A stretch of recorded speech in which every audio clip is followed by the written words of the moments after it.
Linux OTC. Welcome. We're your hosts. I'm Bill. I'm Norbert. And I'm here. Yep. All right. So what do we got to talk about? Star Wars. Nothing. Yeah. TikTok. We can keep talking about TikTok. We came empty-handed. We've got nothing. So Well, great show, I did everybody. Have a good 2 weeks, and we'll see you again on the next Linux. Thanks for using Linux. Let us know what you think. I just found out that there are ISOs for Fedora 38, and not just the ones that are listed on the website. ISOs for the spins as well, and I noticed there's already a budget spin and the sway spin.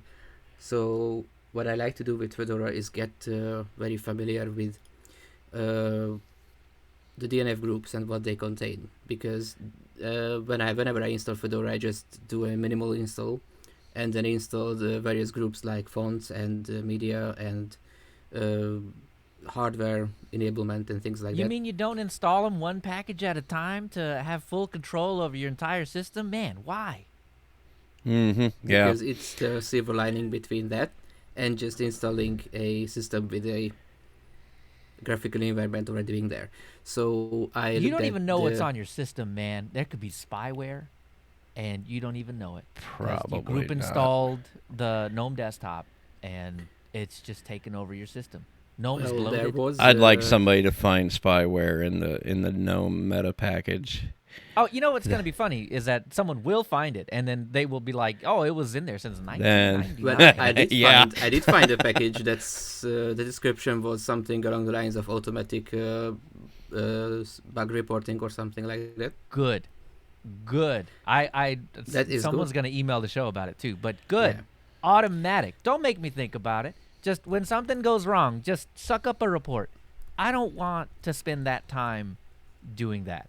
I know Yeah. I should, but I'm inclined to agree with you. I would like there to be some sort of standard method of just adding it to the freaking help menu, like report a bug, and it would automatically populate all of the stuff that you would have to go digging up on your own to add to the bug report, and then you can Yeah. just kind of list what it's doing and then send it off. You ain't got to go searching for their bespoke, antiquated, archaic method for reporting bugs, don't make me create an account on Bugzilla. Oh, because God. I forgot my previous account. I don't even remember what the username is. The system should just, even if you don't opt into something, it should just, whenever something crashes or there's something, well, it's not always that the case that something crashes and there's a pop-up asking you whether you want to send a report. But just having a bug report app that doesn't require going to any website, signing up for anything, you just fill out a form, Yeah. like Yeah. one of those GitHub forms. But So But Is- that's telemetry, Norbert. So why do you want people spying on you 24/7? See, I well, think I want opt-in telemetry. Because I think that's mean, the problem is you got so much tribalism even in the developer community, where people they're very opinionated about how they want their information coming in towards them, and no two people are going to agree on that, even within the same project. That's the difficult thing about coming up with any standardized method of putting It's the together same- any information. It's the same thing with just development and developers just being in touch, because IRC is being slowly is less and less favored nowadays. It's But being Matrix, newer- right? Like most so- people are replacing that with Matrix. Newer projects have end up even having Discord servers, because that's just how you maximize reach. See, the problem with Discord is it's just so doggone good. And Well, it's not good at like being searchable. You have to be part of a Discord server to be able to find the information that you might want in that particular Discord server. okay, So, like, if you DuckDuckGo it, you're not going to find it. You're not going to find information Yeah, I can that's see. in Discord. If there were some way to index Discord and make those chats like public channels, the ones that are marked public, index those and put those on the web somehow. Text only, like rip out the images unless they're irrelevant, but then you have to decide what's relevant or not. So just Is the same not true with Matrix and it is Mastodon? Yeah, 100%. Okay. 100%. So it's not just a problem inherent to Isn't it's Mastodon a indexable? synchronous chat problem Yeah. versus asynchronous indexing. see, because my thought is it would be nice to be able to do that, but I wonder how much cruft would just gather up Oh, a lot. so but- much faster than what we have. You would have so much more useless stuff to wade through than you do right now. Well, if right, it but was- that's why you have, like, if you look at the Linux Mint Discord, they have a support ticket yeah. type channel, and maybe index only that. Don't index the general chat. Don't do that. Right. I mean, that is just trash. But the support ticket stuff where people are actually getting help and getting solutions and solving stuff. Index that.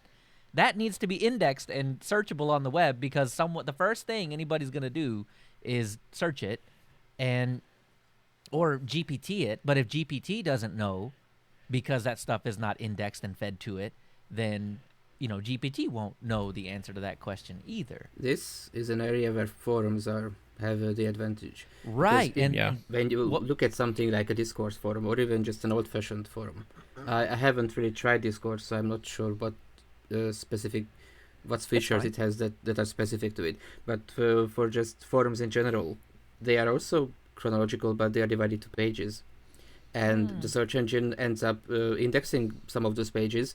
And when a few weeks or months later you search for something, you find that it gives you a hit. Google gives you a hit that this page of this forum thread has relevant information.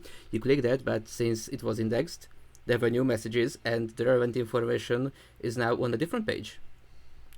So you just have to look for it. But it's helpful in the way that you know that in this forum thread somewhere the info you want must be there. Oh, and that's what Control F is for, right? Like, once you get there, once you know it's here somewhere, you can Control F and find what you need. But I will say, traditional forums, the ones that I see, because I dig a lot of history up, are not great. At least the ones that, so when someone makes a post to a particular forum post, they add a comment or something to it, it pushes that post, regardless of when it was created, all the way to the top. And then people are able to see that there's like stuff happening in this post, so maybe check it out, see what happened new. But that's terrible for history because nothing is chronological. Everything is like boop boop boop boop boop boop boop. You don't know where anything is. I think that's Discourse actually. No, now that I think about it, I think that's Discourse that does that.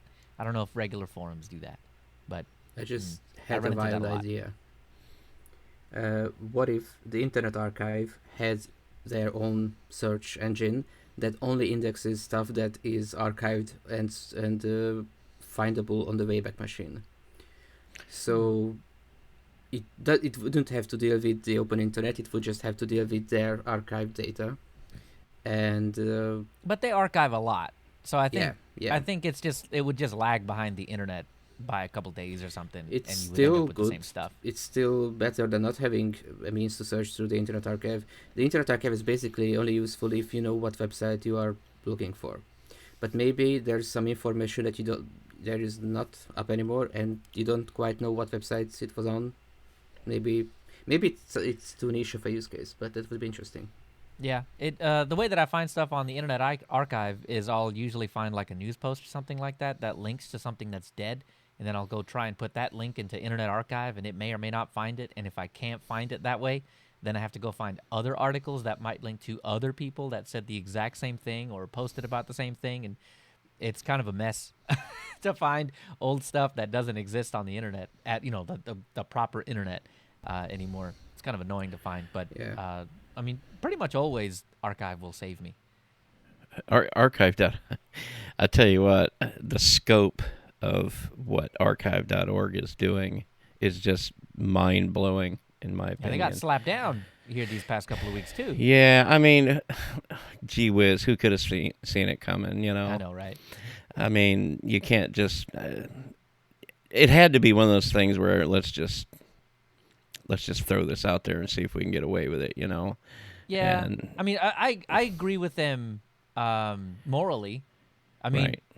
dude, information wants to be free. You know Yeah. that hackers back in the 90s, right? Like that's exactly what that was. And I'm a product of that. So kind of have that attitude toward a lot of stuff, man. And it's not like the book publishers and people that were being harmed by this were making less money because of it. As a matter of fact, I think over COVID, they ended up making more money than ever before. So it's hard to. And that feel makes bad sense for if you them. think about it too, because more exposure is always going to lead to more. Oh, dude, happened with Napster and music. Yeah. And these musicians started making more money, and then Metallica decided to shut them down. So, And then Spotify finished them off. right? Yeah. Well, That being The said, thing I about- started using Spotify just last week. Netflix is to Blockbuster, right? I mean, Netflix killed Blockbuster, but they just Yeah. made it easy. That's the whole point. And now we're going backwards. Not great. But you said you got Spotify. Blockbuster's website Oh, yeah. quite curiously came back online, and I'm not sure what they've got planned. But let's see, what is it saying now? Was it Blockbuster? So while you look that up, I will say we had the golden age. We can tell the children about the golden age of content consumption. We still have it with music, but we no longer have it with video. I mean, how many different subscriptions do you have to be able to watch whatever pops up in your feed, whatever shows up, whatever that might be? It's pretty much just behind some other paywall that you don't have access to without paying it. Or Yeah. hopefully you haven't used a free trial, or you're keen on just making a bunch of new accounts for it. But The key I got difference. two is words that- for you: BitTorrent. Oh, the now. key difference it's gonna get you knocked off is YouTube right that there. Oh, mu- ouch! music streaming services don't have a lot of popular exclusive content, whereas streaming services do. Wait, hold on. Because say that it's again? always been the reason we have that with music but not with streaming video anymore Oh. is that when it comes to music, everything is on every platform, because Right.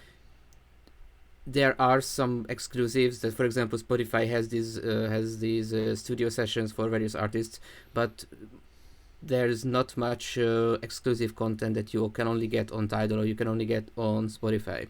And there was I remember a case where Kanye West released an album, and it was a Tidal exclusive, I think, but Oh, then yeah, there was yeah. backlash, and he ended up releasing it on Spotify as well, and the other services. And the other thing that comes to mind is the Beatles, the music of the we're Beatles. only on Apple for a while, yeah. No, what I remember is that it that was way before Apple Music. I think that it wasn't on any platform. And then one year I was using Spotify, and I got a pop-up when I opened it that there's this year's Christmas present to you from us is that now all of the Beatles albums are here to stream. And you never And- listen to them again. Yeah, but when you think about it, this has been sort of the case always, because if you go into a music store, you can buy albums, physical albums, pretty much from any label. Yeah. But and yeah, cinemas are kind of like that as well. But when you go to a TV channel, a channel can only show a movie or a TV show if they have licensed it. Well, Which I guess the cinemas are the same way, where they have exclusive deals with a particular studio or something like that. Well, at least here in the States, where like we have 3 competing ones, and the movies are different at each one. Yeah, here Most of Cinema them are all City owned has- by Cinemark now, but the one independent that we have shows different movies because there are different exclusivity deals and things. So Okay. not always Well, the same. In Hungary, Cinema City basically, I think, ate all of the other major ones. So now we only have them. We also have a couple smaller ones, but they are by far the biggest. Mhm. So anyway, if you're on the YouTube, you look. This is what you get when you go to blockbuster.com. And for those that are just listening audio, it's a blue page with the Blockbuster logo on Yeah. it, and underneath in yellow text it says, "We are working on rewinding your movie." That's it. That's all it says. Just gloriously cryptic, of course. Yeah. Okay. So how is this going This to is- benefit us on Linux? Okay, so let's say I have no idea. Oh, it's not. But how is it going to benefit people watching things that, have Netflix and whatever? Wait a minute. I got it. Blockbuster's going to be the new cable provider. And if you pay Blockbuster $50, 60, 70, $80 a month, you get the umbrella of like all of the services. So there's Just a what new we cable need. provider. Yeah. Another service to nickel and dime Well, us to death. Well, how would for that benefit the other $5 a month services? plus the cost of every service, they're basically just making it easy for you to turn them on and off like little light switches. See, Oh, okay. that's So it's right? more all-encompassing than Yeah, just your. they're the broker between you and all the stupid services that you may or may not want to pay for at that time. So And in a time when YouTube TV is, I think they they just upped went their up. rates to like 70, 60, 70 bucks, something yeah, like I don't that. even know what they offer. Well, they've got a full TV lineup. I mean, these apps, like I use one called Philo. It's just an app that's got the interface like your digital cable used to be like. And it works on Linux? Yeah. Well, I mean, it works in the browser. So Oh, yeah, cool. yeah. So Well, it's you look at Disney, doesn't work in a browser in Linux. oh, does it? Right. So maybe Blockbuster's doing that. Maybe they got a little portal. Seems like I've looked this up before. What's that? Disney Plus. It doesn't work. That's last I checked. I mean, I don't subscribe to Disney Plus, which is I why do. I haven't watched Andor. Andor. And or is it like a logic gate? Yes. That's perfect. Oh, enter your Bill, PIN. are you trying to hack it? You trying to hack? No, I'm the just Disney trying to open Plus? it in Firefox. It's taking me right through the interface here. Let's see. Let's try to watch The Mandalorian Oh, is it play. gonna work? And In full quality, 1080p or more. I got Oh my God, Bill 1080p. took his Skip head off. intro.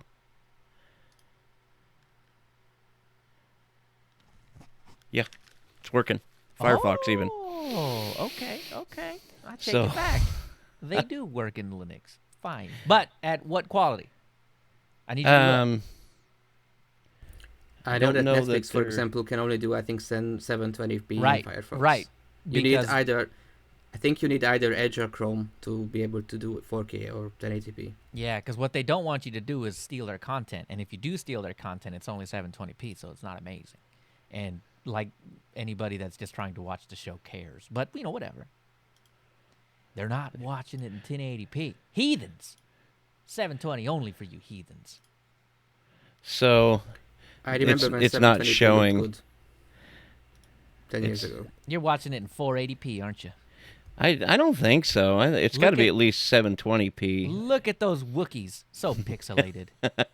It looks good. I mean, it's very usable, and I'm not, Okay, when for I'm everybody listening at home, Bill's on a 14-inch CRT monitor, so let's not take what he says with too much. I too still much own credence one there. actually. It's an 18-inch, but I still own one. It And weighs when you- about and 100 when you pounds. turn it on, like the lights in your house kind of dim for a sec. It Right? goes dong. wong. Oh, you degauss it, right? Yeah, you got to degauss it. And then you feel. Otherwise, you get near it, you can feel the static coming off of it. Oh man, I miss that. Like touching it, and you can kind of feel it go. Yeah. Oh yeah, that was. Those were the days, man. See, Norbert, back in the day, we used to have monitors that were just as too deep as have they were used wide. CRT TVs and monitors. My first God, they sucked operating so system bad. was Windows 98.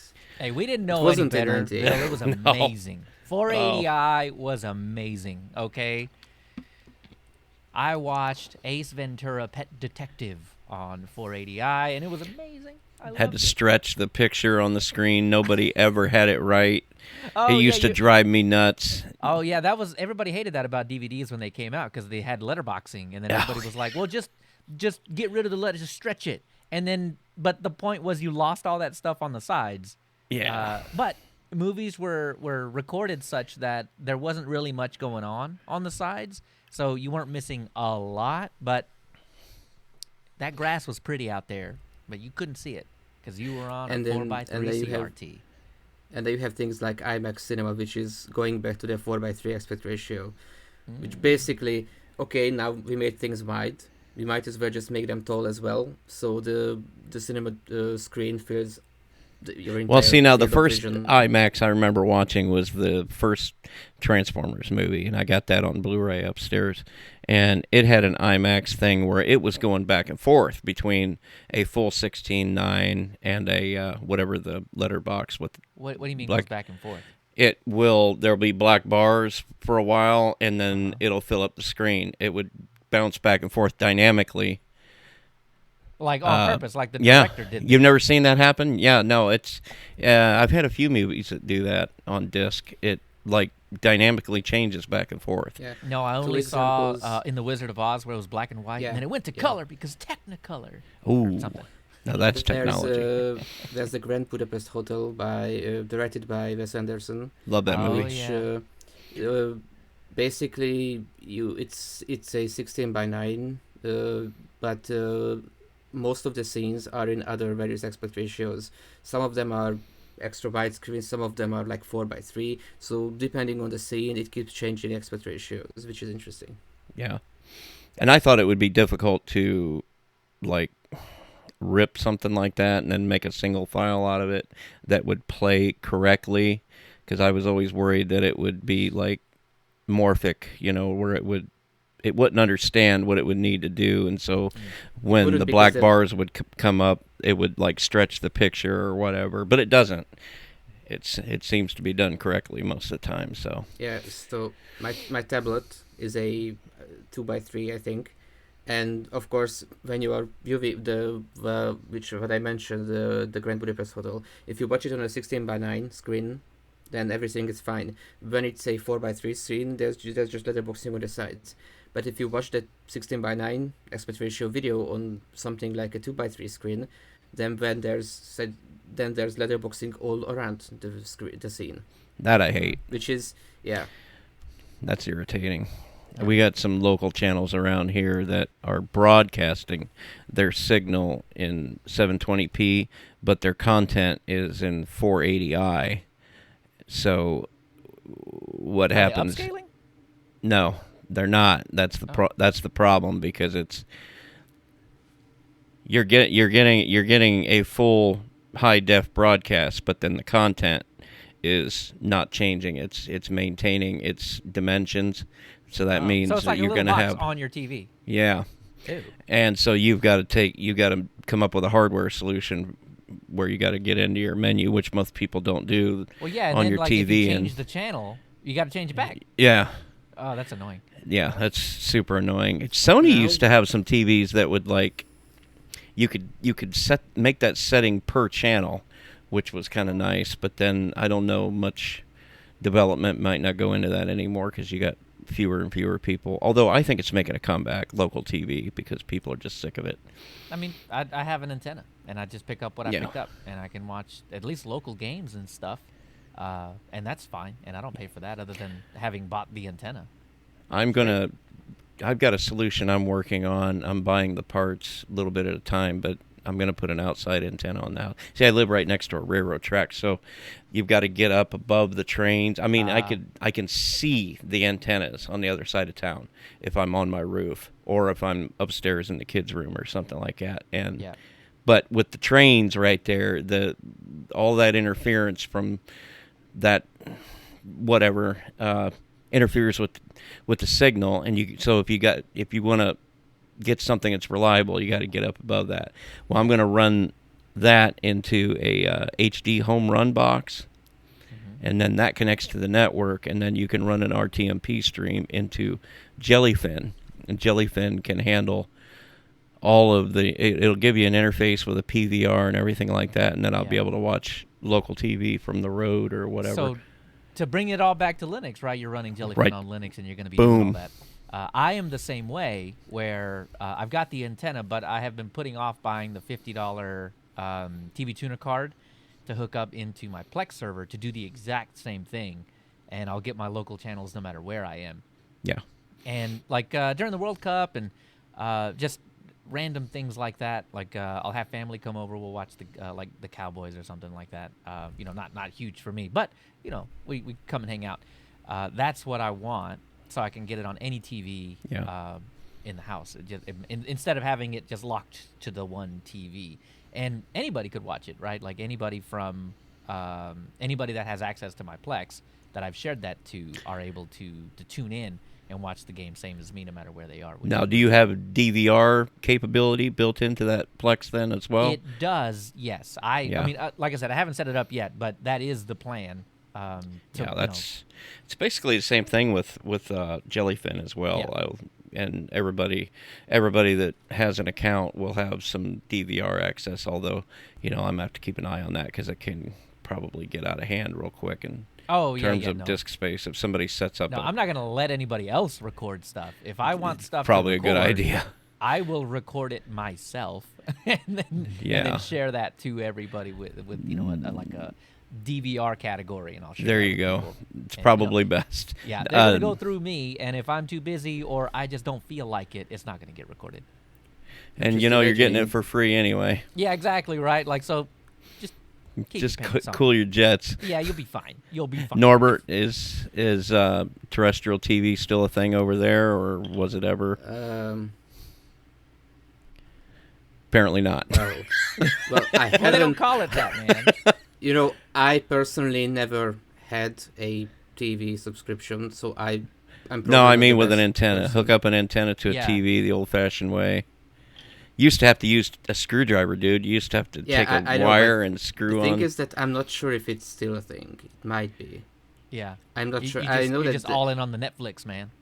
I know that there's something was phased out about 10 years ago. It might have been that. Standard well, they phased out analog over here in favor of digital, and that kind of it was weird and painful, but it improved things, I think, because it happened in a time when we were kind of transitioning over from CRTs to digital TVs, and some CRTs had digital tuners built in, some did not. So there was this government program where you could send away and get a digital tuner box, and it was just confusing for people that just aren't very tech savvy. It was a ploy by corporate America to get you to buy digital equipment and spend money you didn't have, man. But the upside was all of a sudden we had 4 or 5 times as many channels.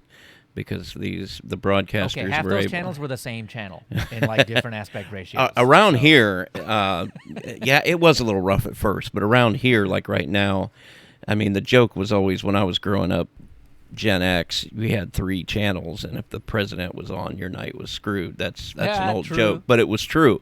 Now each one of those has side channels like 15.1, 15.2, 15.3. And that's what that's for? Yeah. So, like, we interrupt this broadcast, and then you like go to the next channel, and then you're not interrupted. I mean, each one of these channels is something different. Like Fox, the Fox channel is 55.1 here, and then there's like a My TV, which is like old classic sitcoms and stuff.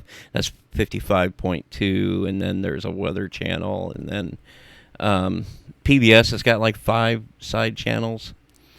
The PBS Kids, and then like the Craft channel, and then there's like a variety thing, Man, so if you ever want background noise, PBS got your back. Well, they got you, don't you?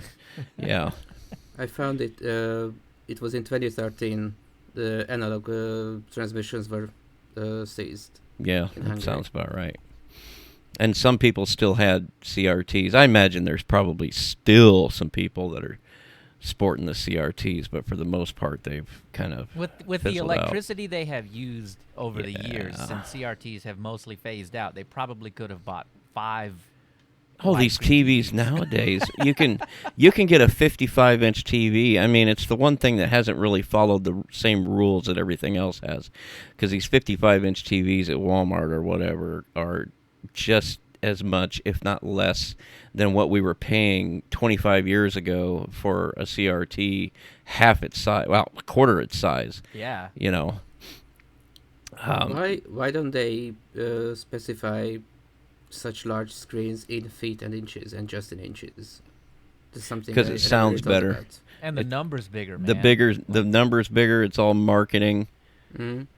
Then let's just start. Also, saying 4 feet 1 inch is weird, I guess. Right. Well, it's not weird when it comes to people's heights. Well, right, but well, maybe people over here, people in Europe over here talking about how many centimeters they are. So Yeah, maybe.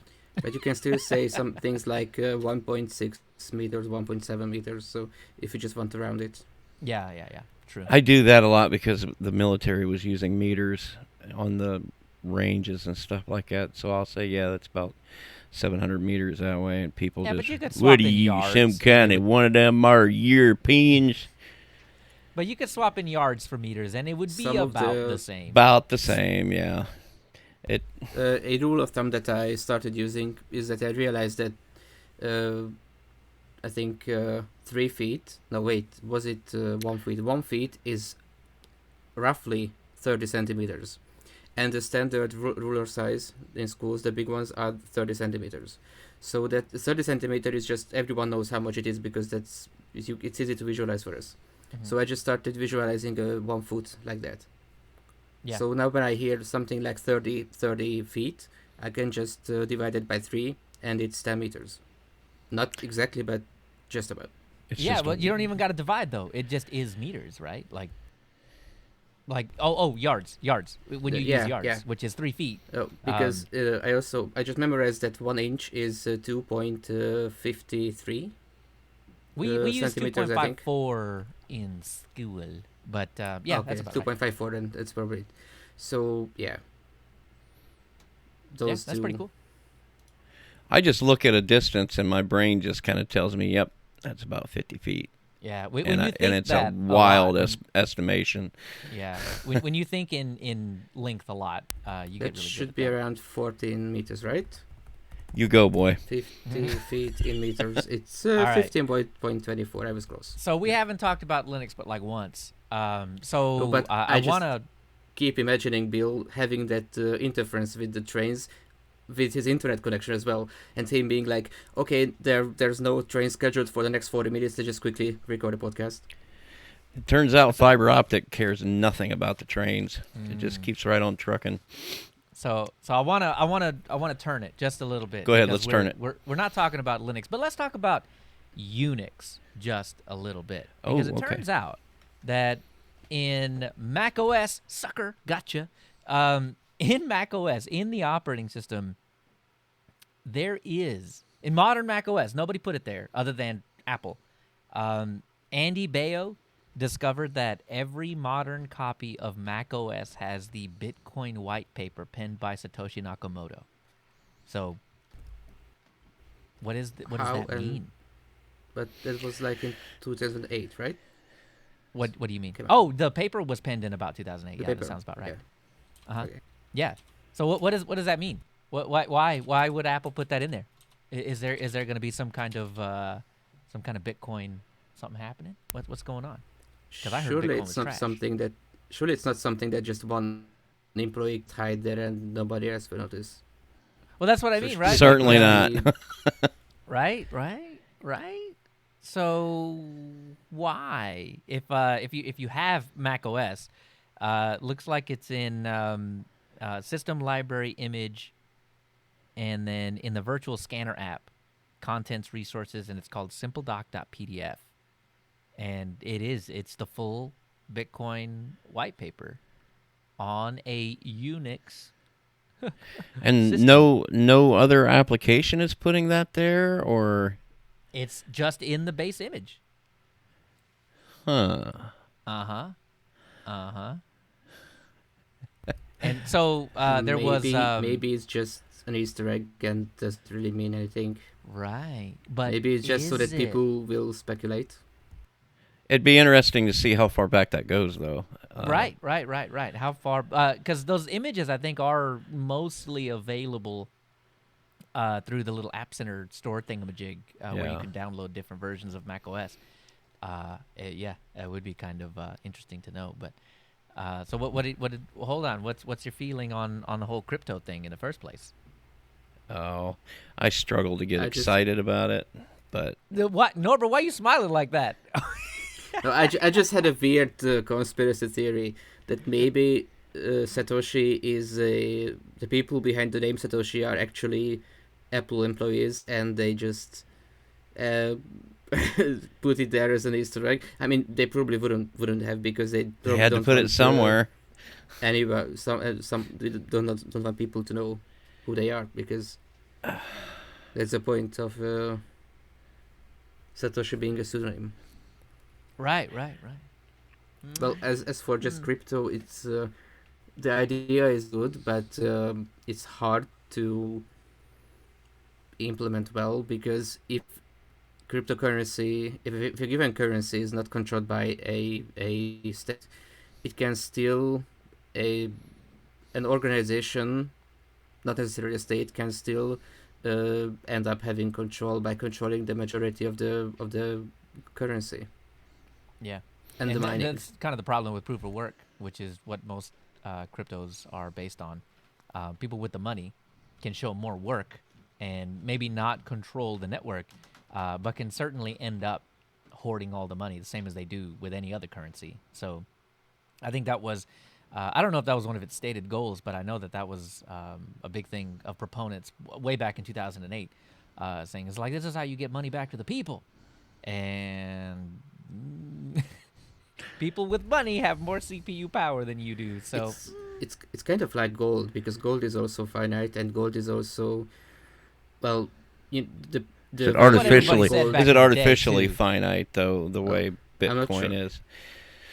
well, Well- is it? I don't know. Is it artificial like It's diamonds? certainly Right? Like I mean, mining gold is probably also harder the more we mine, because we mine the easy to access gold reservoirs, and then we get to the harder to access ones.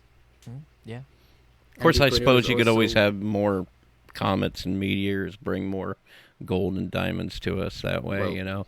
That's an interesting strategy. Let's just wait for a meteor to crash. Yeah, I mean, Bring some gold, so that we can. Well, that would also probably decrease the value of gold if we just magically got more gold.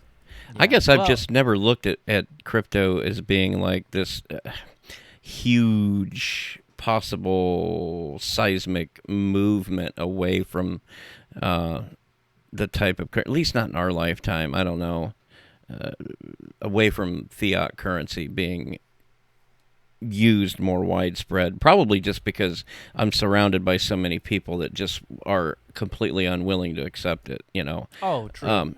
Yeah, and but these are the same people that would hop on Zelle or something like that, which is Norbert, for you. This is like bank transactions that you can send money to pretty much any bank. I can just send you $50 over an app. Like most countries already have this. Like I know Canada has this already, and it's Yeah. free, and they don't have to use something like Cash App or whatever, and get charged boatloads of fees just to move money around or whatever. But here in the States, I think the best option we have is Zelle, and not all banks use it or allow it. But I'm pretty sure the last time I used it, there weren't any fees. So just bank-to-bank transactions, which is kind of nifty. Yeah, see, that's the thing. I like that it exists as an option to.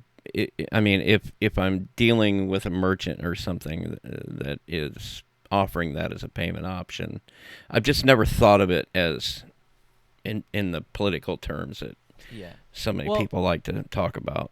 I think the real thing that I like about crypto, really I guess the only standout feature of crypto is if I needed to give Norbert $20, right? Like I have $20 in Bitcoin and I want to give that to Norbert. That's easy to do. Yeah. I just type in his address and click go. Well, in the amount, and then click go. And now he has, well, okay. If we're After talking a Bitcoin, while. right? It might take a little while. Yeah, there's But also transaction fees, right? Like when, there- like there are like with transaction Ether, fees. there are If you're what using they a call third gas party, fees.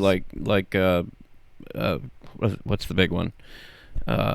No, even if you're just using Bitcoin Core. Like if for because some the crazy chain has reason, the chain has to process your transaction, Okay. and that requires power.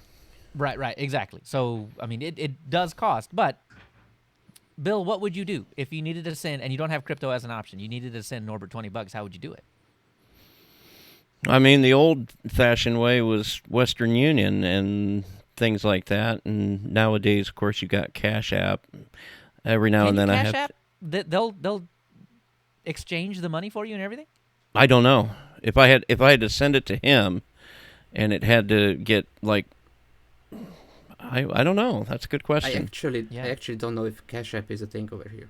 Yeah, that's what I'm saying. Like, it's You not got in like Canada. Venmo, or of course Facebook does I it mean, now. there's PayPal, and there's just good old-fashioned bank account, bank transfer. Okay, you know what? I'm not sure how much that would cost. I got it. Norbert just set up an OnlyFans, and then I'll just subscribe to Oh my gosh. it. Look, he- he's setting it up right now. You can need you to do a podcast no shirt on, Norbert. That's right. That's And right. We're gonna Exclusive get content. rich. That's You it. know how OnlyFans the- / Norbert. Let's go. You know what? Talking about crypto just remind me of how when you're watching sci-fi that is set in a couple of hundreds or maybe 1,000 years in the future, and there's usually some sort of universal currency. Sometimes maybe they'll call it like credits. I think credits I is knew also you were what gonna say they use in Star credits. Wars. Star Trek. Yeah, credits. Credits. Yeah. So basically, what I'm thinking, so if credits are a universal currency, what are they backed against? They Air, must be. dude. I mean, is it decentralized? They don't go Can that you far into it because they imagine would the invent crypto. bureaucracy involved in a multi-system government where everybody was using the same kind of currency? I don't know. I don't know what that would look like. So I don't know what you would lean that up against. Or if it'd Is it- just be like the U.S. dollar, where it's just worth whatever we say it's worth. Aren't euros kind of like that? Because it's multiple Probably. countries using the same currency. But I mean, we're talking like, Like on a If- global scale, yeah, if everyone uses the same currency. because you've got so many. I can almost believe that. Yeah, you might get away with it in Europe because you got people speaking different languages, but overall, there's enough similarities in lifestyle and culture to. I guess what I'm trying to say is it's not the same as like trying to make an Eastern culture share a currency with a Western culture where they don't even buy half the same things, that the other person buys. I'm not sure. It feels like that makes a huge difference in what a system of currency would be worth to one country or one state versus another one. Have you seen Firefly? Yes. You know how in Firefly the two most spoken languages are English and Chinese because I think it was the US and China who collaborated on just setting up that new civilization, I guess. And I'm not sure. Do they also have a unified currency in Firefly? I think I feel like they had like this want for nothing sort of communist utopia thing going on, if I remember right. I don't remember them ever talking about money. And that kills the show. Thanks, everybody. Thanks. Surely they talked about the money because that was the whole thing that they did jobs to get paid. They probably just use credits too, right? Yeah, that's what I'm thinking. Yeah. Probably. That's an easy one to use. It's just a cop out. It's Yeah. just, we have money. We call it credits. For all the things that they apply creativity and coming up with names for, they just keep using credits. We have credits and we speak the common language. Yeah. And it's interesting that it would be like English. The higher up the food chain you go. Yeah. So we're just going to be using crypto in space, is what you're saying.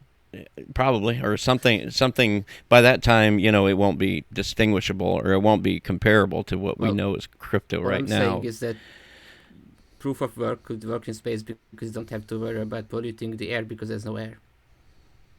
Yeah. If you're on the I space guess station. so, right? There will be like that's why we're Bitcoin trying to mining escape Earth, space man. stations.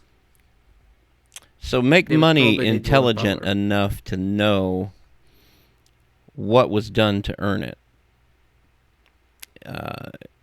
Where Oh wait, money so add now, metadata. You're adding yeah, metadata to yeah, money. make money. Okay, so we got to lean money up against something. Let's lean it up against what somebody had to do to get it. Wait, That's hold not on now. You're right, getting because rid then- of investments now. Are we? Because you don't have really. You have to do stuff for investments, or But Well- then you would guess have right. one credit here and one credit there, and they wouldn't be worth the same, which kind of You couldn't. makes You the whole thing couldn't. collapse. I don't know if you could consider it like you got one human being here, and this one weighs 3 times what this one is. But that means this one can eat more than that one. I Yeah, don't but know. I'm that's- really that's reaching not- here. we're solving Basically- economics in space. We are. guys. It's gonna take a while. I'm gonna have to take time off to go accept my Nobel Prize. Well, you're gonna have to write a white paper and get it added to Mac OS is what really needs to happen, and then that's what validates your currency. I need to figure out how to make me a Mac OS. I already told you. Yeah, you did, didn't and you? this is gonna be the last point because Bill's got to get out of here. But Oh yeah. we're gonna end it on a Linux one, which Let's do it. is if you want to try out Mac OS, you should use Martin Wimpress's QuickEmu because it's a couple commands. Boom! After the download, Mac OS is just running. And so that I can just run that Yeah. through Vert Manager and all that. No. You don't- It's its own thing. QuickEmu is its own thing. You don't need Vert Manager for it. Look, check this out. Is You it go named to- after QuickTime and things like that? No, QuickTime. I mean, it's QEMU, right? Same thing. Yeah. But and it uses that in the back end, but it's called QuickEmu, Mm. and just a couple of commands. So you use quick get, and then you say what you want. So in the case of Mac OS, you would just say Mac OS, and then the version number, and then it kind of just does it for you. So Ooh, do I there's got to get a not snap much. or something? You do have to install some packages, yes, but 'Cause I'm you not are able seeing it in to use Martin Wimpress's script to do all the heavy lifting. You don't have to worry how many cores do I put, how much RAM do I put, what's right for this OS.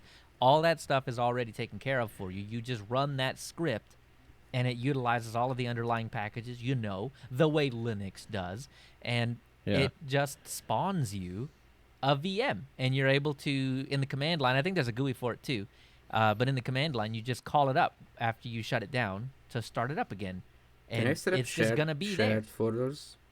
I've tried to set up Word Manager once, and I couldn't get shared folder. I couldn't figure out shared folders. Norbert, stop it. Use Nextcloud. You just Yeah, put it into Nextcloud and then pull it down. Yeah, on I your do use machine. Nextcloud. I You're right. know that it's not drag and drop into the window, but how would you do it if you had a real Mac sitting next to you? Same way. You can't just drag and Yeah. unless you had Mac OS next to iPad OS, then you could just drag and drop files back. and Well, forth. drag and drop works fine. Having shared folders that are mounted on the virtual machine as well as on the host is a bit of a hit and miss experience. It's called SSHFS, and you don't Yeah. need a VM magic to do it. You need network magic to do it. So I know that it's an inconvenience, and I don't know if this stuff supports it. It may, but I know that it's an inconvenience to use Linux the way it was I just intended. need to get a VM to have an IP from my router, and not on a virtual network. Yeah. Well, I mean, you could still, Well, right? Like, most of if my you're running on the host, experience- you just put your host on the same virtual network, and then you can share Yeah. within that Well, virtual network. yeah. So Yeah, but my Nextcloud there's is, always a network solution for whatever problem you've got. There's always a real, actual network admin type solution to get around whatever solution or whatever problem you're having. Except, like I said, drag and dropping from like your host desktop to the guest desktop, like that requires VM magic. But sharing files between them, keeping things up to date, syncing them, whatever, just real, actual Linux or networking will get you done. So I see here that it's just a command, a quick get, and then what you're wanting to run, and then to run it, it's quick emu tac VM, and then the name of the Told you. comp file that gets Told you it was generated. 2 commands. It's just 2 commands. And Mac OS is in there. Windows 11 is in there. Everything is in there. Whatever you This want. is a to run is crazy in there. project, Yeah. but Well, I mean, it is not in QEMU, the right? Ubuntu or the Mint Software Center. No, it is not. But Mint is based on Ubuntu, which means that sudo apt-add repository ppa flexion.org/quickemu is all you really need to do. Ooh, and then look what install you. QuickEmu. Yeah, I'm looking at the GitHub page. Okay. Liz, I shouldn't have said that. It would have made me sound real smart. Yeah, you had me going then- for a minute there. Yeah, and then you install QuickEmu, and Yeah. it'll pull in everything that you need, whatever the dependencies are. You can install it manually if you like. You can compile it if you like. Bring in all the packages manually, whatever. And there is a GUI. Yannick Murray has it, and it's just another PPA that you add called Quick GUI. And if you don't like, hanging out in the command line doing all this stuff, then, well, launch the GUI. It's there. Well, you can just make a script to launch it, right? And put it in your menu and... Well, you could, yes. Or you can use Yannick's GUI to handle it for you. I mean, Yeah. whatever you feel more comfortable doing. I just suppose most people prefer a GUI rather than See, rather than the CLI. I just make a little tiny script that starts up my virtual machines with versh, Yeah. and then it starts up Vert Viewer to attach to that machine. Yeah. And I think this is going to ultimately be why I don't move forward with Proxmox. Because while I can run Vert Viewer in Windows, I can run, obviously, Vert Viewer in Linux. I cannot run Vert Viewer in Mac OS. There is not an installation candidate for Mac OS, which means I have to use the slower VNC, which is and has always been kind of trash. It's slow. I don't like it. But to use Spice, you need to use Vert Viewer. And that's just not available on Mac as far as I understand. Maybe it is. But I can't get like the little linky Proxmoxy things to work on Mac. So, will this get me in looking trouble at it and it saying the Mac quickly, word? Maybe. Yeah. What? It says quickly create and run optimized Windows, macOS, and Linux desktop virtual machines. So while I don't have a use case for macOS, I might try this to set up Windows. Yeah. I mean, yeah. Why not? It's super easy. It takes all the thinking out of the VM for you. Although just if run I, I don't do- have, if I don't have two graphics cards, can I have hardware acceleration?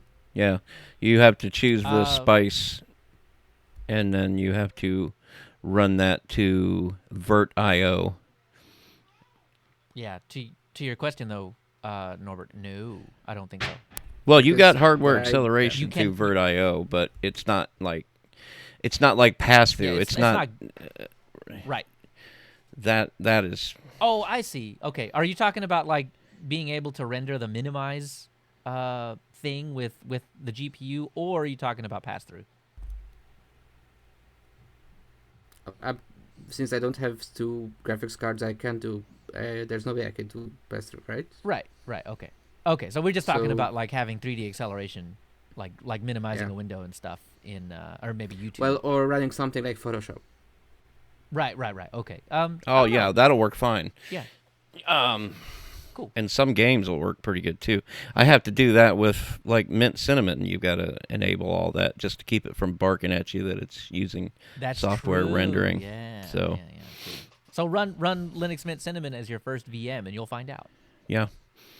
I mean, there's information out there, but it's two things you've got to set up on the Vert Manager. You've got to tell, well, it's two settings. Gosh dang it. Yeah. Well, setting stuff up like this in boxes is possible. Setting stuff up like this in Vert Manager is easily possible. Yeah, But you. 2 commands to get this stuff done for you, and you don't have to think about it at all. QuickMU, man, it is pretty good. It is really, really good, actually. So the first one is display spice. You want to put the type on the spice server. The listen type, put that to none. And then OpenGL, click that box, and then go down. Oh, you mean the stuff that QuickMU does for you automatically? Oh, nice. Yeah, Nice. there you go. Very cool. Very and cool. then video vert.io, then change that from QML to vert.io, and then Or click the box for, or do like Leo said and just use QuickMU. I'm not gonna let up. It's really good. Well, here's the especially thing, if you're- though. if you're running non-Linux VMs. You know, Vert Manager and KVM and all that, that is kernel level technology that's being developed by Red Hat and QuickMU, while I Right. have nothing but respect for the people that Well, are on these. You can't have one without the other, as far as I understand. Right. So, But all that secret sauce is the work of some bespoke individuals, Yeah. Whereas Vert Manager and all this stuff, Vert.io, that's all, ooh gosh, they're already over there in the Mintcast room. Yeah. That's all being done by Clip. Cut it. So Cut. anyway, let us know what you think, folks. Linux OTC at, it doesn't roll off my tongue, at proton.me. Go to the website, you can comment there. We're on the socials. Let us know what you think. We'll be back in 2 weeks. Until that time, I've been Bill. I've been Norbert. I'm still Leo. Thank God for that.